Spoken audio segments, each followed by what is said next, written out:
Hello, everybody. This is D-Boy from West Coast Uncensored. How are you guys doing tonight? All right. West Coast Uncensored. Remember, westcoastuncensored.com is off. One of these glasses, the light shining. Probably you guys see the light on my eyes. WestCoastUncensored.com is alive and up and running. Within the last week, it's still being built, but you can see some pictures there of and some videos have been dropped. Some of my earlier videos when I first started have dropped. I'm going to put some of the recent ones on there. I'm going to put the national. I'm going to set up here within the next day. I'm going to be dropping the national championship game. I'm going to be dropping the definitely here on West Coast Uncensored, even on the Anchor podcast. Thank you, Anchor, for everything you do and every platform you allow, and you have a collaboration with that you put me on that are getting ready to hear on West Coast Uncensored. West Coast Uncensored is getting ready to take off.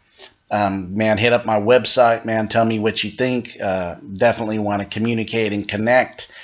We are the best of NBA, NFL. We'll add more, man. Definitely NBA, NFL, college football, man. Well, like I said, you're gonna see the college football edition dropped on YouTube and on definitely on Anchor, and you're going to see it dropped on the website West Coast Uncensored. You're going to see the college football game, man. LSU. What did LSU and Clemson do, man? What did LSU? The LSU brought it, right? You're going to hear the video on breaking down what happened in the domination of a late 33-8 run the last 2.5 quarters where LSU took over that national championship, and not even a great defensive coordinator named Mr. Venables could even make any more adjustments to slow down Burroughs and Brady and that LSU defense. Also, you're going to hear what I'm getting ready to drop that I just dropped today that will be put on all platforms. You're going to hear about the Major League Baseball now has a huge black eye that I think is going to get darker because this is just starting to roll. That huge abominable snow ball is rolling down and getting bigger because I think Major League Baseball is going to get more bombs dropped on them because I think you're going to find out it's already in focus that the Red Sox also cheated as the Astros have been found out in the 2017 and 2018 World Series. And now I believe the next thing is because the Red Sox already fired their manager, you're going to find out the Red Sox were in on it too, that they've been cheating. Baseball's black eyes will continue to get darker as this thing is going to be brought out, and how deep will this will go? The players, what will baseball do with it? Because it's going to go the players, but the players' union is so strong they don't really want to open up that what is it called, that rabbit hole, because what comes with the rabbit hole will be a lot of other things thrown out, which will mean maybe just not the Red Sox and Astros, and you may find out there's other teams. But anyways, drop those are all coming soon on the platform. You're going to see those drop, man. Those, and some of the videos that are on westcoastuncensored.com are definitely stuff that was dropped. My early stuff dropped, so listen to that if you haven't heard it, as we're just getting established. But this is some good stuff. West Coast Uncensored, looking to even get other people to come in and do some stuff with me. Definitely got some other people who I'd like to do some videos with. Some people I have in mind, still looking for some people want to connect. Definitely, man. The best of, like I said, sports, and also the best of professional wrestling. Go see my picture with that I have on my West Coast Uncensored emblem with me and Gail Kim and Christy Hemme, and then also me and Daga and the great Tessa Blanchard, which I may have to do video because this week with Tessa Blanchard definitely was, you talk about from making history to history trying to come back and foil you maybe. Man, no stone left unturned with that one, but we'll probably drop that this weekend. But this edition we're going to do right now is a professional wrestling edition. We're going to go into that, but we're also going to drop it. So West Coast edition, professional wrestling underway. And the very first thing we want to talk about and the news we got is, man, shout out to AEW. Within 3.5 months, TNT's already expanded them. I mean, the story, when you think about this, is expanded them and has added 4 years within 3.5 months of the start of the show. TNT's is signed them and extended their contract to 4 years after only 3 months on TV. Groundbreaking in professional wrestling. As you know, professional wrestling hasn't had anything but one king running around pushing people off the mountain. It's definitely been a monopoly It just has been. Anything less, you just ain't bringing it. If you can't admit that, I want to call it like it is. It's been a monopoly. So just for me to see other companies come and then get in the limelight means, and then them they have the stability to be four-year contract with a major player, because nobody's ever got a major player on a major cable company like TNT, but AEW's did it. So shout out to AEW. Shout out to the business plan by Tony Khan, with all the negativity by all them that are out there trying to be negative on stuff, man. Be real. Quit hiding behind your keyboard warriors, because you're getting the real deal. You ain't bringing it, man. You're falsified, man. You ain't bringing it. It ain't real. You're being chumps.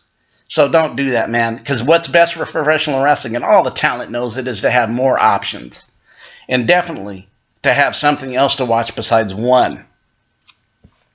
We need it. I need it. Because I'm going to go into depth. I just don't do that which was done. I don't participate. Monopoly, get me out. I don't play that game. But anyways, but for professional wrestling, that's why I was always been hitting up the indie scene in LA, man. And so see another company get established, and I see good stuff out there. MLW is good. Maybe they'll get a contract. NWA, that stuff. Every Tuesday I watch the NWA because I like it. That's good stuff. Good storylines. And I like it. Just another style, another thing. But shout out to the AEW and Tony Khan making that step, having a proposal, a great business plan, and putting it into work and having the results. Because how many companies start and are profitable within the first 3 years? A lot of times you start a business, they say it takes 5 years to get profitable. They're profitable within the first year, because that contract, that what did they get? They got the money now. So already in 2020, they're getting paid. It's a $175 million contract for 4 years with a fifth-year option, which will be considerably more per year on the fifth-year option. So if they keep rolling, which I think they're going to do because the business plan isn't to waste money, it took WCW 8 to 9 years to start being profitable. And then it took them 2 years of profitable to become unprofitable again because of the decision making in that office. I don't see that with the Khans. They're not gonna become unprofitable.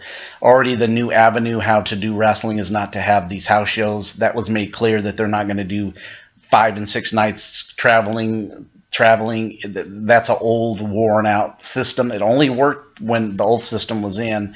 It's not even with the WW. WW is not making money on their house shows. They're making money on their TV deals with with USA and Fox, and also the money, the Middle East money over there. That's where they're making their money, because they're losing money on house shows. They're having 200 and 300 house shows. And their house shows, there's times only 2,000 people there. House shows is not the way to go, because it's the old way to make money in professional wrestling was having house shows. Tony Khan knew this. I'm going to flip something on you guys. In 1984, 83, 84, when Vince McMahon took over, he was a millennial. What I mean by that, he wasn't a millennial, but he was 30 in his mid-30s, 33, 34, 35. So now it's 74, whatever he is, 70s. The old system of how to make money in professional wrestling was they used to get paid on the amount of the house, meaning if you had 4,000, there's an amount you got paid. If there's 8,000, there's amounts you get paid.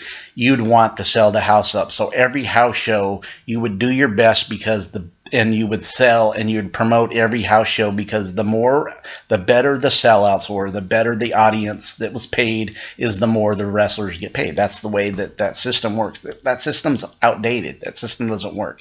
So having 250, 300 house shows doesn't work anymore.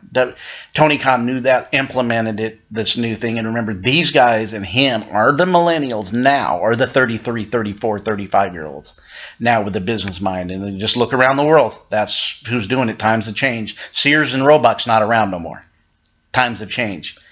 The grocery stores and some of these other in trouble because of Amazon, because everything comes to your door. I didn't have to go run down and get my coffee today for my Keurig. I ordered it yesterday, and guess where it was at today? In front of my front door. That's just the way it is, man. You got to roll the changes, and that's what Tony Khan said. last summer, he had, if I remember right, he quoted and he says, "I believe I will be able to produce and make this company profitable within a year." And I even said to myself, "Well, that's a big statement." And guess what? It happened. So it's a businessman. So all them that are negative money marks, man, you just talking. What have you produced? What show are you on? I mean, I get tired of all the negativity, man, when people get on that. So it is what it is. So it's a shout out. Good job, TK. Good job, AEW, and anybody else to get involved. Get a relationship, man. Get a relationship. I know it's going to be hard with the hard feelings with New Japan. I know it's going to be hard, but the reality of it can be done. Sometimes the wound just got to heal, and it takes time to heal. And I know some of those wounds are connected to the former wrestlers that are AEW that used to work at New Japan, and probably the most Kenny Omega, some of the Young Bucks, but I think it's Omega the most because they pushed him as the guy. He had a great run there. He was called the best bout machine. Produced. New Japan produces the best in ring work in the world, man. And so, yeah, I mean, but shout out to you guys. Do your job, man. I'm always on every Wednesday night, AEW, man, for me. So I'm proud because I wanted to change because, if it go into here my former videos, it wouldn't be on definitely on Anchor. If you hear my history of professional wrestling, I'm a little older. I'm in my middle 50s.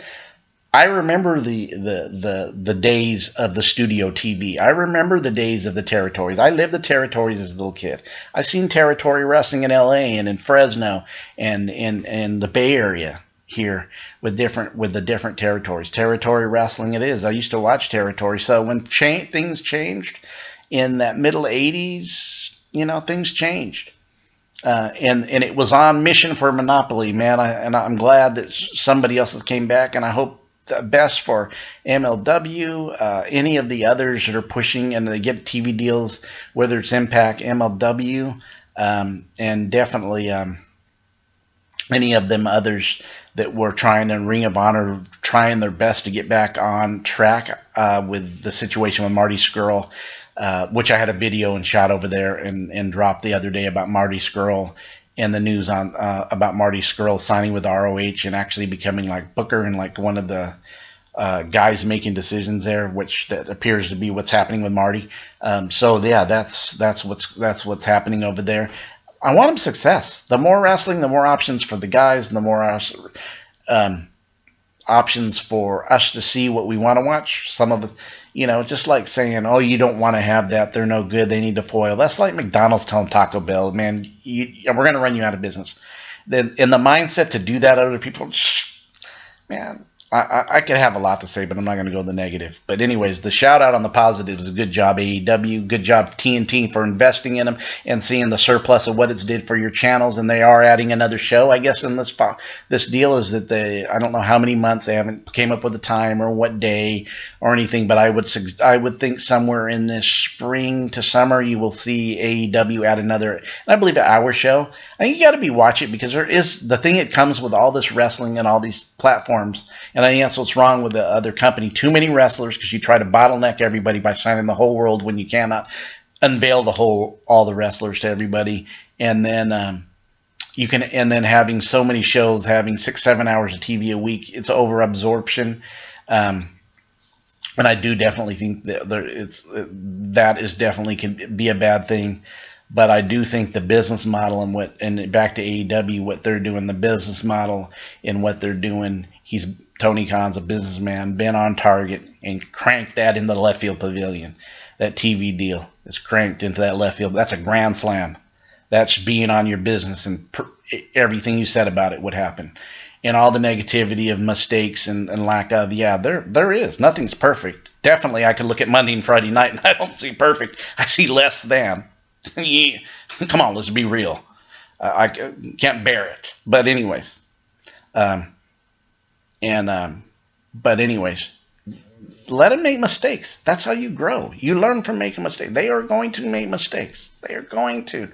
But the growth is let them make the mistakes. Are you willing to change mistakes is the thing. Are you willing to learn from what you don't do good to make the change into doing what's best for the company and what's best for the talent and what's best for the fans? After all, it's about the fans filling the seats and getting the enjoyment and suspension of belief for at least 2 hours a week. Come on, or whatever amount you watch or entertained by. So one more time, that shout out AEW.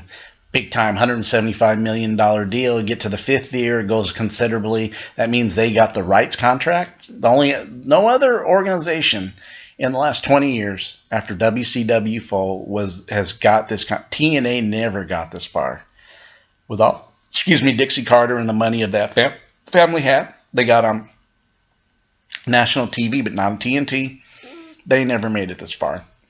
And then making it this far in this short a time, it has to make you go, whoa. The haters will hate, but common sense ain't kicking in when you're biased. I mean, when you're biased in that way. Some people but in the quickness of 3 months to get that extension, and the numbers that why TNT did it and why they're doing it, into what was being produced on their own personal, their own personal created shows. TNT has a lot of like movies and stuff that they buy. That's not their own personal produced shows that they put on, like Claws or anything else that they have that they produce. These are they have a lot of movies or a lot of comedies that they put on, like Seinfeld, that they didn't create, but they put them on, and they definitely have and make money off them. AEW was rated the highest of produced shows that they had. It was increased by 82% on Wednesday night for them over I forgot how many years. They jumped when I seen a good thing. They jumped on a good thing for the management there. I think his name's Kevin O'Reilly. Just a great job. Shout out to them. Thank you, TNT, for bringing back something for us professional wrestlers to have that alternative. Bam! We got it. And then extend them 4 years. Now they have rights money. That means now AEW has its own rights. After 4 years, if the option's there to stay, they can stay, or they can go somewhere else and get more money. But the option, I believe, for that fifth year increases the money considerably. I expect them to make the right moves. I do, because it's a good business model. And Tony Khan went to Shad Khan, where people say, "Oh, he's just giving money." So they're business people. They got a lot of money. They don't do things off the whim. He had to prove to his dad, look, here's my business plan. This is what we could do. It's a solid business plan. And Dave Meltzer was saying the whole time that Tony Khan had a solid business plan. And that's where he produced his dad, and his dad was like, "Okay, I see it," because they are about the business. It's just not the Jaguar. It's all the other businesses they have. They got their own businesses selling to other professional teams with analytics. They even have that. So what do you know, and what do you really know about them, instead of the judgment that comes, with it, that for those who hate. But haters will always hate, but the real will always be real. That's just the way it is on this. So it's a good job. Other news that I'm going to vary from then, of course, we know about Marty Scurll. Definitely Marty Scurll is heading over to ROH. He's definitely good friends with the Elite guys. My question is, they're going to try to build a relationship with Elite. Will Marty have the flexibility to maybe come to Elite? Does it benefit Elite Wrestling to have a relationship with ROH? That's kind of questionable, but who knows? Sometimes you two come together and they can take down, and not that they could take down, but they become powerful. And maybe 2 adds 3 working together, getting a harmony and a united. We'll see how that works out. But anyways, the other news that I wanted to bring out, I had mentioned earlier, is Tessa Blanchard became the first ever woman, not just to win a women's title, but she won the Impact World title, which has always been the world title of an organization which has always been dedicated to men and always been a man's title. Tessa Blanchard is the first woman to win a title that's always, before it was a man's title. Tessa is the first woman in Impact. But as this thing unfolded, a lot of negativity came out about something that happened in Japan, her using the N-word and spitting in a wrestler from another female wrestler's face. That's kind of went down with that. That kind of came out actually the same day that she was, before she was going to win that title at Impact's pay-per-view on Sunday, which kind of was like, it's interesting that it comes out the day that she speculated to win the title, which she did. And I'm glad for Impact, I guess, that they did not change that because of the heat that was coming down on them, and maybe that's what they do. And maybe it did happen. Who knows? There's other reports saying that they were really good friends and called each other that, and the other spit in her face. I don't know, but some other professional wrestling women, the NWA champion said she was a witness, and then some other women said they were a witness, and that also Tessa bullies some of the other women to keep them down on the card, that they don't have the.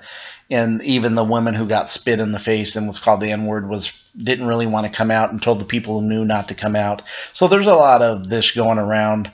I'm not sure. I don't want to make judgment. I always love Tessa. I think Tessa in my opinion, is the best women wrestler in the world, bar any organization. And this kind of came down. We'll see what happens. Tessa and the woman that happened to it, I guess social media with each other squashed it, but some of the other women who've seen it have said some other things, definitely have came out and said some things, and and a few other women did. So I'm not sure what's going to happen with that, but definitely it's some heat on Tessa the day she makes history. I said Tessa makes history, and then history comes back on Tessa. But anyways, I like Tessa. I definitely do. Great performer, great in the ring, very much always, just her style. I won't go into it all. I've said it before. But that's some of the things. Rumor Killer Kross is going to NXT. That's kind of what the rumor is. Yeah, I don't know about that. I mean, I understand that but to go any farther, to go to that main roster, Killer Kross, great interviewer in the Indies, great mic skills. And if you get there, and the way the system's set up there, it kills mic skills. If he does go past NXT to the main roster, which is talk, I don't see them letting him be the Killer Kross, because that just doesn't fit what they do. And then they write out all the scripts. Killer Kross does good promos himself. So I always thought, and when I seen Scarlett go back there in the spring and summertime, I was like, I don't know if that's a good move. I was hoping they would go somewhere else. I really was. I was thinking Scarlett, the women's division, definitely the weakest part in AEW, could use Scarlett. And then Killer Kross would be your big addition if you went to AEW. But, Scarlett and Killer are together. I just, like anybody else, man, with the news going around, I just don't know that it's always the best move, because when you get to that main roster, it's a Coke bottle. You got a lot of people there that get lost in the shuffle, and then never, if your passion is to do it, I know you want to get paid, but if your passion is to do it and enjoy your passion and enjoy your professionalism in what your passion is, that's not always the best place, because when there's just too many, it becomes a Coke bottle. There's just not enough room for everybody's there, and they're oversaturated with the people there on all three shows. It's just too many. You're not going to make everybody happy. Some people's under contract. You don't see them for weeks. You don't see them for months, but they're talented as hell. And then people are asking for the release. Are they doing it because they just want more money? Is it because you want a passion to go show your passion somewhere else? And those who want to show the passion and go somewhere else, I understand, and stuff like that. And we see that with Luke Harper going to be, where's he going to go? The Revival still haven't signed, and the WWE's trying their best to drop them more money, even dropping their dates, even trying to make the WWE doesn't care anything about tag team. This is nothing new. When people say, oh, they do, no, they don't. They never have. They rather put two single people together, and this goes way back in the 80s, and have tag team wrestling really mean a lot. So I know that going from the indies and that and getting the money sometimes is really motivating, because you didn't get it the way, especially if you're going to be offered it, especially the money with AEW and the others there, WWE's, it's forced them to pay people money to stay that might be even mid-card, and then they stay and they're still not being used. It's like, go home and sit on it. I mean, some people like John Moxley, Sami Callihan even said he wanted to do his profession. He wanted to do what he did, his passion. So he bet on himself. Cody, and I really appreciate the people who say, man, I want to go do what I want to do and bet on myself, because there are other angles. It's not the be all end all anymore. It's actually, like I said, that old cliche, a Coke bottle means there's too many, a big round bottom, but a very small top. Not everybody's going to come out of it. You're not, because there's just too many. And when you're oversaturated with too many, it doesn't work. But anyways, that's kind of the news on West Coast Uncensored. Because best of West Coast Uncensored, all sports, but we also are very much involved in professional wrestling. If you want to see some good photos and some good videos, I'm going to drop even from some live Southern California indie events. Go to West Coast Uncensored. This is D-Boy. Have a great day.